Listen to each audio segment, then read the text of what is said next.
નમસ્કાર મિત્રો, હું ચુડાસમા પરસોત્તમ આપ દરેક મિત્રોનું ટીએમ આઝાદ વતી દિલથી સ્વાગત કરું છું. મિત્રો, જે ઉમેદવાર મિત્રો ફોરેસ્ટર બનવા માંગે છે, ફોરેસ્ટની તૈયારી કરી રહેલા છે, તેવા તમામ ઉમેદવાર મિત્રો માટે એક મહત્ત્વના સમાચાર છે. જે આ મિત્રો વાત કરીએ તો ફોરેસ્ટ ભરતીના નવા નિયમો છે તે જાહેર થયેલા છે. નવા આરઆર જે રિક્રુટમેન્ટ રૂલ્સ છે તેમને જાહેર કરવામાં આવેલા છે. તો તેમને ધ્યાનમાં રાખીને જ જોઈએ તો નવી વન રક્ષકની ભરતી અથવા તો જે વનપાલની પેન્ડિંગ ભરતી છે તે ક્યારે આવશે. જે આ નવા નિયમો જાહેર થયા તે નિયમો અને જે જૂના નિયમો હતા તેમાં તફાવત કેટલો છે. તદુપરાંત જોઈએ તો અભ્યાસક્રમમાં શું બદલાવ થયો છે, શારીરિક કસોટીની અંદર કેવો બદલાવ થયેલો છે અને લાયકાત, જે આ મિત્રો લાયકાત આખરે કેટલી છે કે કેટલા પાસવાળા ઉમેદવાર મિત્રો આ ભરતીની અંદર ભાગ લઈ શકશે, ફોર્મ ભરી શકશે.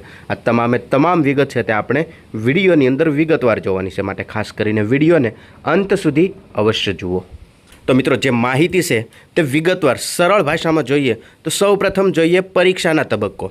જે આ નવા નિયમો જાહેર થયેલા છે, લગભગ 6 કે 7 પેજની પીડીએફ ભરતી બોર્ડ દ્વારા ડિક્લેર કરવામાં આવેલી છે અને એની અંદર જે માહિતી છે તેમને ગુજરાતીની અંદર સંક્ષિપ્તકરણની અંદર અહીંયા આપણે જોવાની છે કે ટૂંકમાં માહિતી શું કહેવા માંગે છે. તો સૌપ્રથમ જોઈએ તો પરીક્ષાના તબક્કો, જે એક્ઝામિનેશનનું સ્ટેજ છે તે કંઈક આ રીતનું હશે. સૌથી પહેલાં જે રીતે જે જૂના નિયમોમાં હતા એ જ રીતે આમાં પણ મુખ્ય 2 તબક્કાની અંદર પરીક્ષા લેવામાં આવશે. તેમાં ખાસ કરીને સૌથી પહેલાં લેખિત પરીક્ષા આવશે, જે MCQ વાઇઝ હશે, અને બીજી શારીરિક યોગ્યતા કસોટી એટલે કે ફિઝિકલ ફિટનેસ ટેસ્ટ લેવામાં આવશે. તો જે ઉમેદવાર મિત્રો લેખિત પરીક્ષાની અંદર પાસ થશે, ક્વોલિફાય થશે અને જેટલા ઉમેદવાર મિત્રોને બોલાવેલા હશે, મતલબ કે જેટલી જગ્યાઓ હશે તે જગ્યાના 15 ગણા ઉમેદવાર મિત્રોને શારીરિક કસોટી માટે બોલાવવામાં આવશે. તો સૌપ્રથમ લેખિત પરીક્ષા આવશે, તેમાં પાસ થયેલા અને ક્વોલિફાય થયેલા ઉમેદવાર મિત્રોને શારીરિક કસોટી માટે બોલાવવામાં આવશે. ત્યાર પછી બીજા નંબરનો મુદ્દો જોઈએ, તમે જોઈ શકો છો લેખિત પરીક્ષાની માહિતી, જે રાઇટન ટેસ્ટ ડિટેલ છે તેમાં કઈ રીતની હશે. તો સૌપ્રથમ પ્રશ્નો અને ગુણ, પ્રશ્નપત્રની અંદર કુલ 100 પ્રશ્નો હશે અને તેના કુલ 200 ગુણ મળશે. એટલે કે દરેક સાચા જવાબ આપવા માટે તમને એક પ્રશ્નના 2 ગુણ મળશે. જે જૂની પદ્ધતિ હતી સેમ ટુ સેમ અહીંયા એ જ છે. તેમાં નેગેટિવ માર્કની સિસ્ટમ તેમાં પણ 0.25 ગુણની હતી અને આ નવા નિયમની અંદર પણ 0.25 ગુણની જ હશે. પરંતુ જો કોઈ ઉમેદવાર પ્રશ્નનો જવાબ આપવા ન માંગતા હોય તો તે નોટ એટેમ્પ નામનો એક વિકલ્પ પસંદ કરી શકશે, જેથી તેનો માર્ક કપાશે નહીં. જો કે આ તમામ ભરતીની અંદર હોય જ છે. ત્યારબાદ પરીક્ષા સમયની વાત કરીએ તો પરીક્ષા માટે 3 કલાકનો સમયગાળો આપવામાં આવશે. અભ્યાસક્રમની વાત કરીએ તો અભ્યાસક્રમ જે રીતે પહેલાં હતો તે જ રીતે સેમ રહેશે. તેમાં સામાન્ય જ્ઞાન છે તે 25% હતું, સામાન્ય ગણિત અને સામાન્ય ગુજરાતી બંને થઈને 25% હતું અને પર્યાવરણ ઇકોલોજી સંબંધિત જે પ્રશ્નો હતા તે 50% હતું. આવી રીતે 100% સિલેબસ અહીંયા આપવામાં આવેલો છે અને પ્રશ્નોનું જે સ્તર છે તે ગુજરાત બોર્ડના ધોરણ 12ના મુજબ હશે. ધોરણ 12ને સમકક્ષ દરેક ઉમેદવાર મિત્રો હશે તેવા ઉમેદવાર મિત્રો આ પ્રશ્નપત્રને જે અભ્યાસક્રમ છે તેને સરખી રીતે સમજી શકશે. એટલે કે ગુજરાત બોર્ડનું જે ધોરણ 12 છે તેમની મુજબ જ રહેવાનું છે. ત્યારબાદ લાયકાતની વાત કરીએ તો તમે જોઈ શકો છો કે પાસ થવા માટે ઓછામાં ઓછા 40% ગુણ લાવવા ફરજિયાત છે. જે આ મિત્રો શારીરિક કસોટીની લાયકાતની વાત કરીએ તો લેખિત પરીક્ષાની અંદર મિનિમમ તમારે 40% લાવવા ફરજિયાત છે. ક્વોલિફાઈંગ માર્ક લાવવા તમારે ફરજિયાત જ છે. ત્યારબાદ શારીરિક યોગ્યતા કસોટીની વાત કરીએ, જે ફિઝિકલ ફિટનેસ ટેસ્ટ છે. લેખિત પરીક્ષામાં પાસ થયેલા ઉમેદવાર મિત્રો હોય તેમને મેરિટના આધારે ઉમેદવાર મિત્રોને બોલાવવામાં આવશે. મતલબ કે જેટલી ભરતી જાહેર થશે, જેટલી જગ્યાઓ હશે તે જગ્યાના 15 ગણા ઉમેદવાર મિત્રોને લેખિતમાં પાસ થયેલા હોય તેવા ઉમેદવારોને શારીરિક કસોટી માટે બોલાવવામાં આવશે. તેમાં પુરુષો માટે વાત કરીએ તો 6 મિનિટની અંદર 1600 મીટરની દોડ આવશે, 4 ફૂટ 3 ઇંચ ઊંચી કૂદ આવશે, 15 ફૂટ લાંબી કૂદ આવશે. પુલઅપ્સની વાત કરીએ તો 8 વખત પુલઅપ્સ આવશે, 18 ફૂટ દોરડા ચડવા માટેનું આવશે. આવી રીતે પુરુષો માટેની શારીરિક કસોટી હશે. મહિલાઓ માટેની શારીરિક કસોટીની વાત કરીએ તો મહિલાઓ માટે 4 મિનિટ છે તે 800 મીટર દોડવાનું રહેશે. 800 મીટર તમારે 4 મિનિટની અંદર કમ્પ્લીટ કરવાનું રહેશે. 3 ફૂટનો ઊંચો કૂદકો આવશે અને 9 ફૂટનો લાંબો કૂદકો આવશે.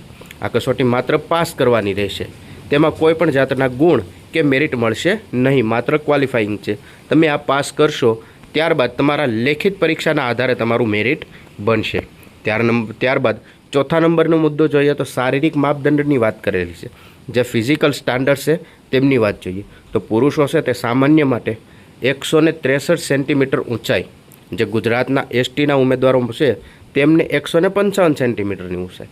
ત્યારબાદ છાતીનું માપ 79 સેન્ટીમીટર ફૂલાવ્યા વગરની અને 84 સેન્ટીમીટર ફૂલાવેલી, એટલે કે તમારે 5 સેન્ટીમીટર છાતી ફૂલાવી ફરજિયાત છે અને વજન 50 કિલોગ્રામ હોવું જોઈએ. અહીંયા વજનની પણ માપદંડતા દર્શાવેલી છે.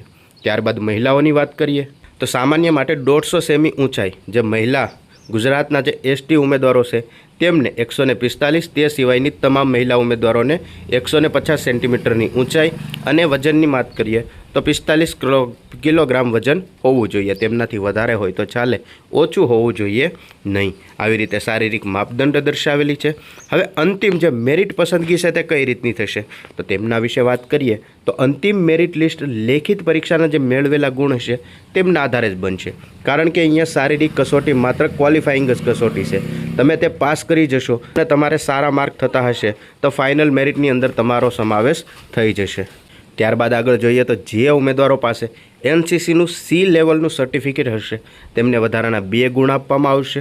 અને વેઇટિંગ લિસ્ટની વાત કરીએ, જે પ્રતીક્ષા યાદી છે તો જાહેર થયેલી જે ખાલી જગ્યાઓ હોય તેમના 20% સુધી જ મર્યાદિત રહેશે. વેઇટિંગ લિસ્ટ પણ અહીંયા દર્શાવેલું છે. જેટલી જગ્યાઓ હશે તે જગ્યાના 20% ઉમેદવારો છે તે વેઇટિંગ લિસ્ટની અંદર પણ હશે. આવી રીતે ફોરેસ્ટ ભરતીની વાત કરીએ તો નવા રિક્રુટમેન્ટ રૂલ છે તેમને ભરતી બોર્ડ દ્વારા અત્યારે જાહેર કરવામાં આવેલા છે, જે સરખી રીતે ગુજરાતીમાં સરળ ભાષામાં આપણે વિડીયોની અંદર જોઈ. નવા અને જૂના આરઆરની વાત કરીએ તો જે નવા આરઆર છે તે સેમ ટુ સેમ જૂના આરઆર હતા તે ટાઈપના જ છે. માત્ર ને માત્ર લાયકાત ઉપર થોડો ઘણો ડિફરન્ટ દર્શાવવામાં આવેલો છે. કારણ કે વનપાલ છે તે હવે ગ્રેજ્યુએશન ઉપર લેવાશે અને ફોરેસ્ટર જે ફોરેસ્ટની ભરતી આવશે બીટગાર્ડની તે 12 પાસ ઉપર હશે. આવી રીતે ભરતીને ધ્યાનમાં રાખીને મહત્ત્વની કહી શકાય એવી વિગતો હતી જે વિડીયોની અંદર ખાસ કવર કરી. આવીને આવી માહિતી જોતા રહેવા માટે હમણાં જ ચેનલને સબસ્ક્રાઈબ જરૂરથી કરી લેજો.